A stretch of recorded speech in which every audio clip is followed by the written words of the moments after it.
So, As a reminder, too. right, exactly, yeah, Thank you. yeah, thank you, yep. 6 o'clock, please stand for the pledge of allegiance. Pledge of allegiance to the flag of the United States of America and to the republic for which it stands, one nation, under God, indivisible, with liberty and justice for all. Awesome. Thank you. We've got a bunch of minutes to approve from previous meetings. January 16th, public. Or January 9th, public, January 16th, public. Did you guys get a chance to review these? Good. I'll move to approve all. I had a correction on just one. There was grammatical only. Okay. I would second. And we've got 4 non-public sessions. Okay. All in favor? Aye. Aye. Thank you.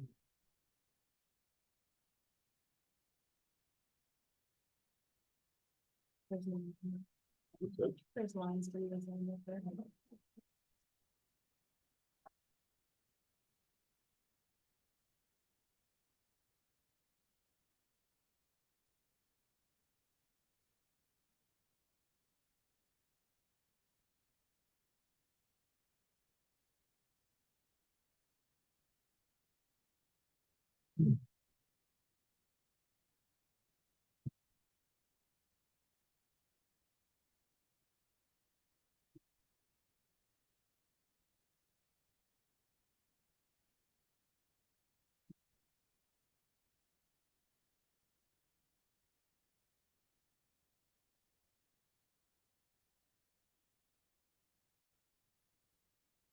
Next on the agenda is vacation pay accrual for new hires. We currently give 1 week for the first 6 months. We're going to change that policy to 2 weeks right off the bat. Eligible for the first year, just to get us in line with other municipalities and other companies around the area.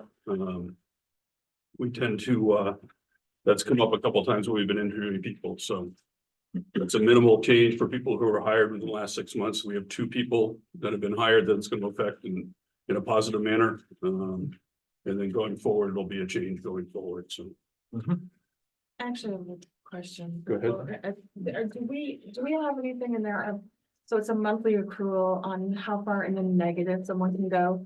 That's in the policy, Carrie Ann, I believe, in the main policy. I don't think it's actually needed. I don't think there is a maximum in the negative, so you mean if you take vacation time before you accrued it, Right. you just work off the negative. I think that is probably where the department approval comes in, Okay. but I don't think there's a specific upper limit, lower limit, as the case may be. All right. So we have a question. And then, We're, Larry has. hi, Larry. Hey, that's Larry Fraser. Yep. Now that's for the first year only?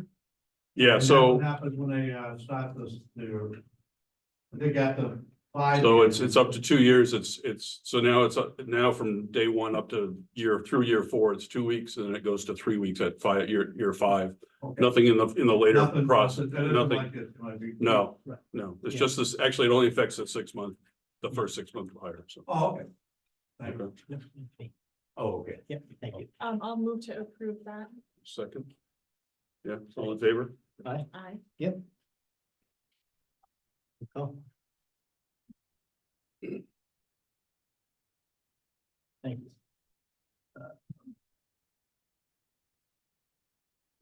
Next thing is, I think, the last nonprofit that asked for an abatement, which is New Hope Church on Canaan Street. After much deliberation by our assessor, he still strongly feels, and I think, well, we're going to vote on it, but that 2/3 of the property is exempt and 1/3 is an apartment and should be taxed. We have a motion to agree with that, I would, or any discussion? I don't have a question. Susan Lane.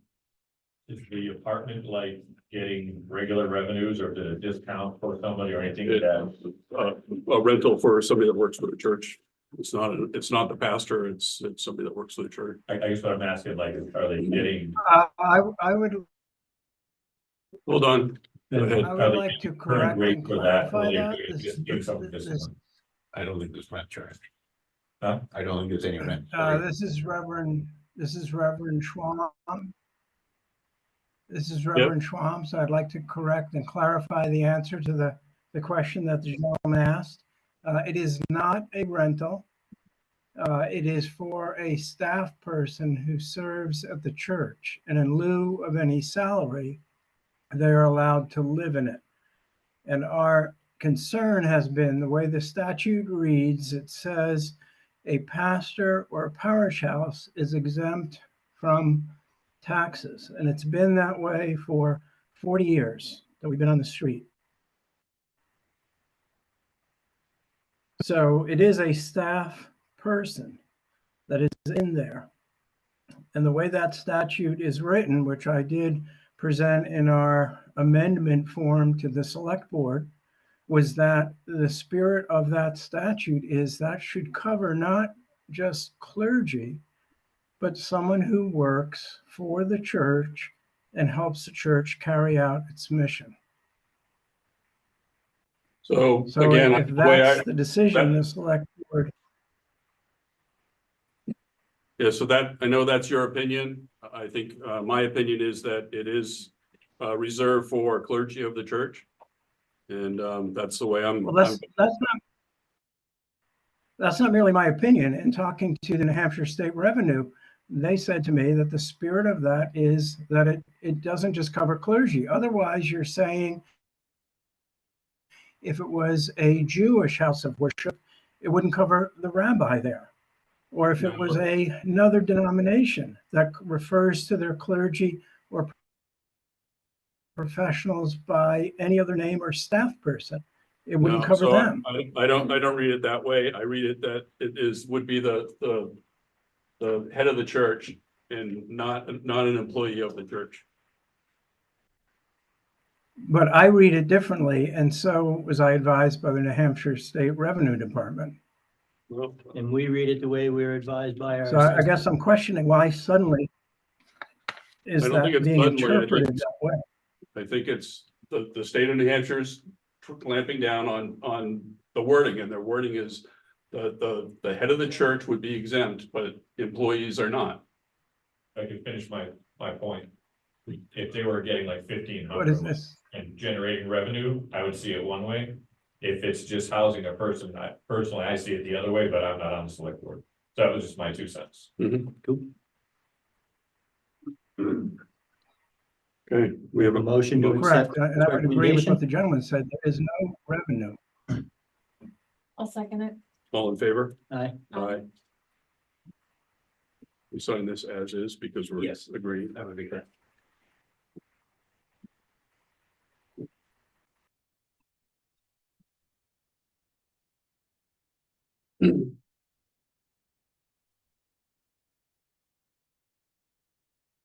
Finds it.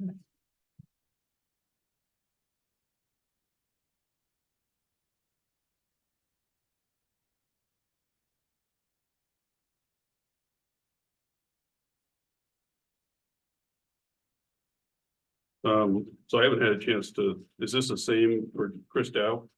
The assessing for the solar exemption? Is that for this coming year? I think it's just the solar exemption. The town adopted through the warrant article exempting solar arrays from being added to the tax card.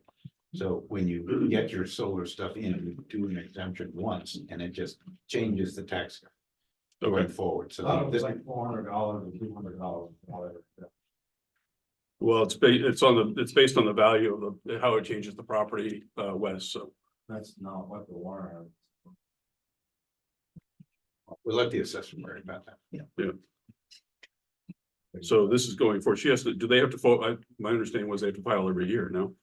No, once it's in there and it's on the property card Okay. and the town's adopted the solar exemption, Okay. it's a permanent exemption, times. Okay. So we have until April 15th to do that, so yeah. Yeah, I'll see how long. Okay. Carrie Ann? So I've been working with our IT vendors since before the holidays, putting together a phone and internet upgrade. So I'm going to present our latest plans and see if the board's in favor of it. We've been working with different vendors to check out different pricing. Right now, we have 6 Comcast bills for each department, and we have 3 consolidated bills. So we've been speaking with Granite Telecommunications, which is a government solutions company that can get us our phone lines at wholesale cost. Right now, we're paying retail, and then switching over to Granite Telecommunications, we would be paying wholesale on the phone lines, which would decrease our bill. And then our first phase that we would like to do sooner rather than later is just switching over our copper lines that we have through Consolidated. That would only be a billing change. There would be no change to how the lines are handled. We would only be paying for our phone through a third party. So that wouldn't change anything, and that involves the alarm line and the DSL to the transfer station and the water treatment plant. So that's 2 internet services over the phone line, and then all the alarm lines through town. And we would like to at least move those over and start saving money soon, if that's all right. And then the second phase of the internet upgrade, we got on the docket to have the town hall upgraded to fiber mid-March. And then the safety service complex would be done mid-June, but it could potentially be earlier if a permit comes through quicker. Okay.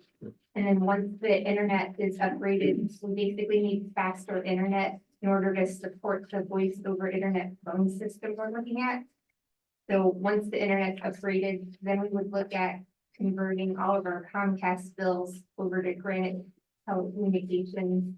And then that's where we would really be able to save money, because the current phone system, we have 17 phone numbers to support this system. And that's because we need all those other numbers, so when one person's on the line, somebody else can call out.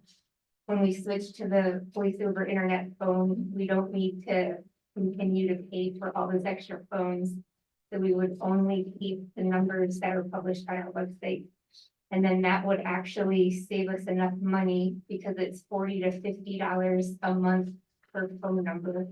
So when we cancel the numbers that we no longer need, it would actually pay for the lease for the new phone system. We would have the option, we didn't pick out any phones yet, we were just trying to get a cost analysis to see what it would even be for the year.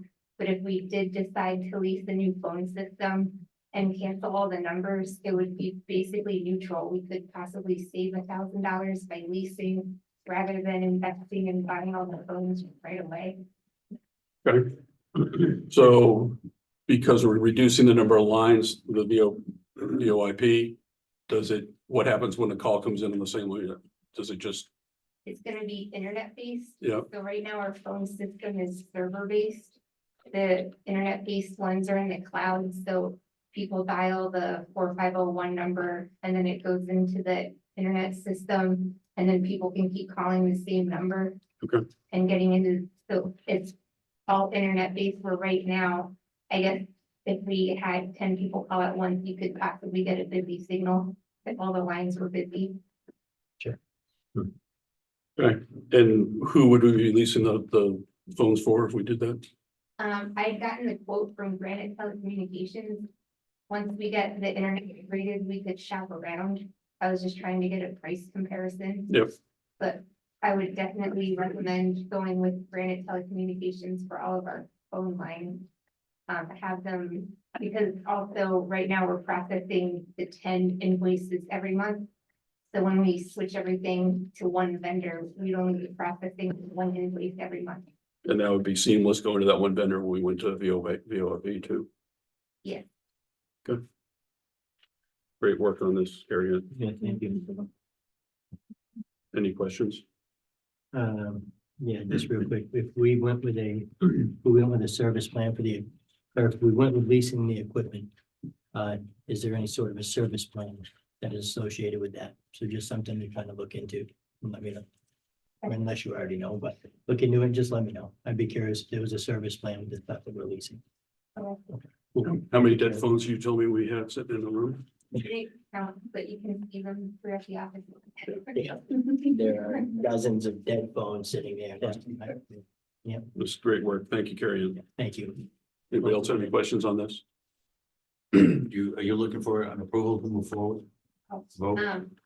Yeah, if you're okay, I did bring a contract for just converting our consolidated. What do you got? Yeah. Is there an end to this or is it just open-ended? Open. Okay.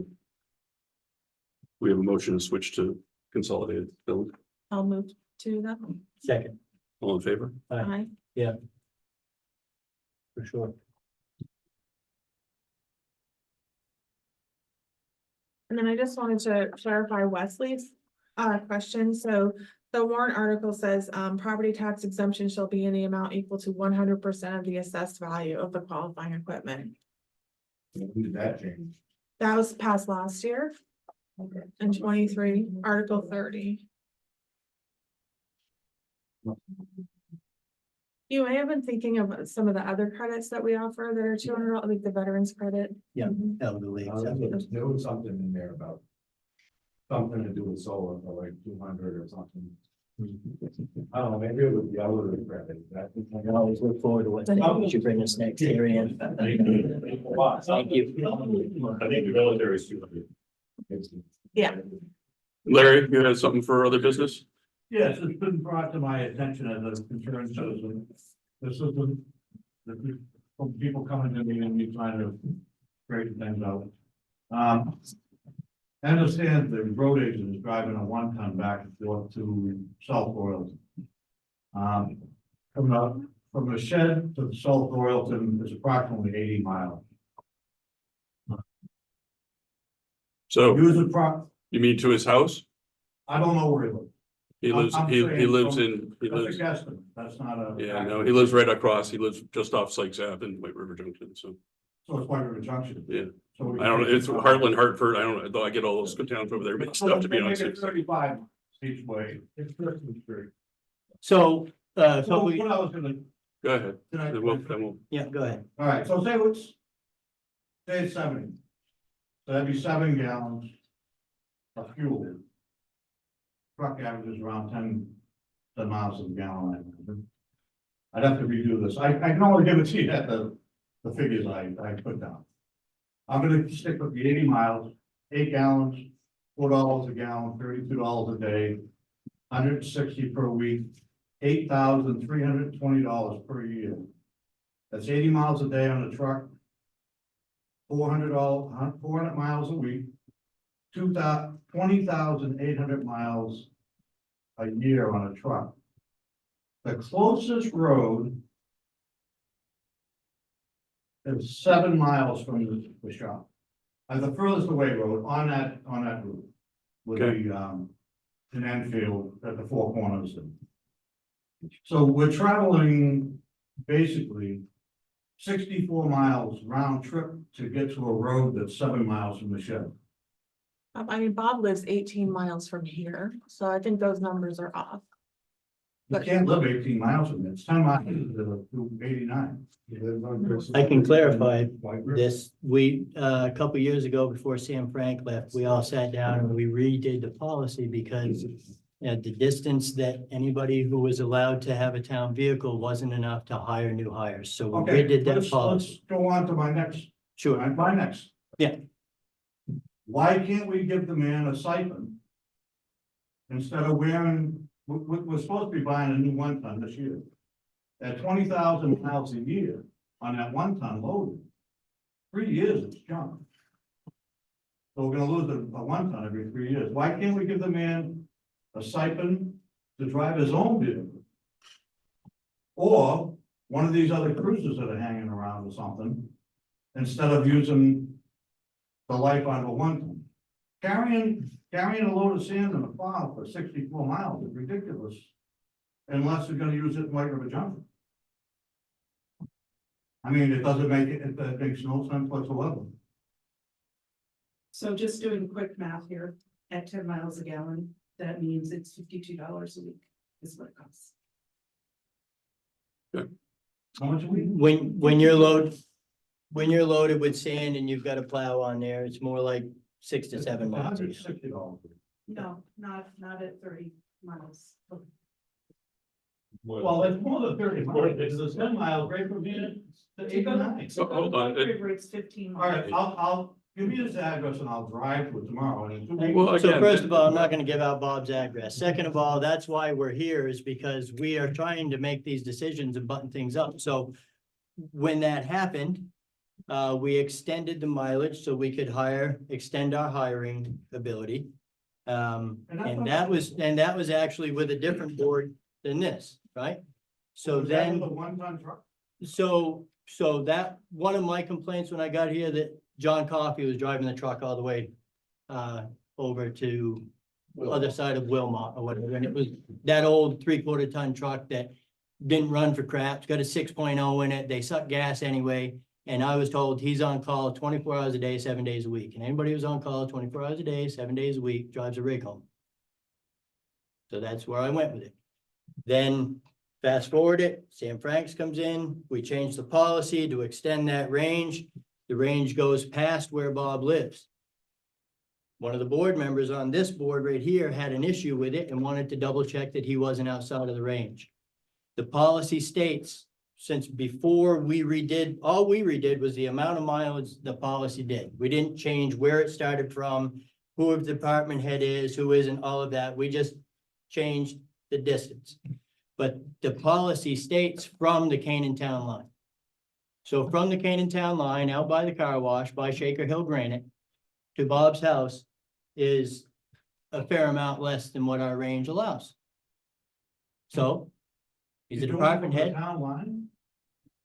I'm not doing it from the town Well, line. That's the way the policy was, Well, I right? think that- And then a policy suggested that we extend our range. So that's what we did. So the range from the town line is what? I'd have to look at the policy. Okay. Yeah, it's been, honestly, it was like my first year on the board. I can understand a bunch of people coming to me being upset about it. Oh, But why are they coming to you? Why are they coming to you and not? What I'm trying to do is stop all the crap of people standing on the side of the road. Hmm. Just Then gossiping you and should causing say, problems, "Come to when I can select come board." here with the problem and get it settled. The point is, the policy doesn't prohibit him taking this vehicle home, so it's a moot issue. So what you're saying is you can drive the 10-wheeler if you want. I think the vehicle matters. well, I mean, we're not gonna buy a fuel efficient vehicle just so we can drive back and forth, and that's not. Each way is No, but probably cheaper. Bob Souza again, but I think the policy, the spirit of the policy is if it's a position that has a car. I mean, It's the a part- I guy think that it's part- drives the grader is not gonna drive, that's a gross exaggeration for a point. The guy that drives the grader He's is not not gonna drive the grader. home. That is correct. we specifically said department heads. So it's not just Well, employees in general. So it's employees. not the guy who drives the 10-wheeler or the guy that drives the But like grader. Coffee's car, that's like a car. you It know, is less now, but it EV. was So it so it you was fixed it. an old hammered 3/4 ton truck that got 0 gas mileage, and we were putting ball joints in all the time. And then instead of trading the cruisers in, we decided it would be more value to keep it here and turn one of them into a water department vehicle. Because the vehicle that John was driving back and forth ended up not being repairable anymore, and it's sitting over here. So he drove his own car back and forth for a while. Yeah, I'm not sure what that has to do with this discussion today, because he doesn't drive that anymore, is that what you said? So it's really a moot point. Well, he drives a town vehicle. so- Right, but it isn't loaded with sand and have a plow on the front, because I have a plow too, and my gas mileage is drastically different, just driving back and forth 11 with my plow on, and I don't have a sander. So Okay. it does seem a little excessive, the vehicle I think matters, but. Okay, And believe me, I'm not picking on anybody, and I don't mean to be bringing this as any particular reason, except for there's a lot of talk in town. I see it all over the internet. okay. And it should be dissolved, so people stop talking, you know. Okay, you have anything else, Larry, or? No, that's a thing. Okay, We have select board meetings open to the public first and third Tuesday of the month, every month of the year. we're pretty reasonable people. I mean, we know all of you from long before we were elected. Why we can't just be approached and ask us questions like we did before we got elected puzzles me. It's pretty baffling. Well, I don't thought any understand it. questions I have should be. Well, brought- You you can. are No, asking. you are. Larry, You're but the fine, people yeah. you're representing aren't, so I just don't understand. But it's I'm all not right. here to insult anybody or to cause trouble. Not saying you are, I'm trying to brother, but solve what it. I'm wondering is why the people that are asking you the questions can't ask me the question, because I'm sitting on this chair on side of this table. If I was sitting on that chair outside that table, they'd be asking me. It's nothing different than the other 51 years I lived in town. And for the record, I'm glad you fixed that other situation. Thank you for that. Glad what? brother? The old truck situation that you fixed, I'm glad you fixed that. Thank you. That's Thank good. you. That was Made a good job. sense, right? Yep. Yeah, thanks. Anything else for? All right, that ends the public meeting. We have a couple of things for non-public. Do we have a motion to go to non-public? So moved. Second. All in favor? Aye. Aye. Thanks, everyone. Carrie Ann get that contract back. Uh, Yeah, I think she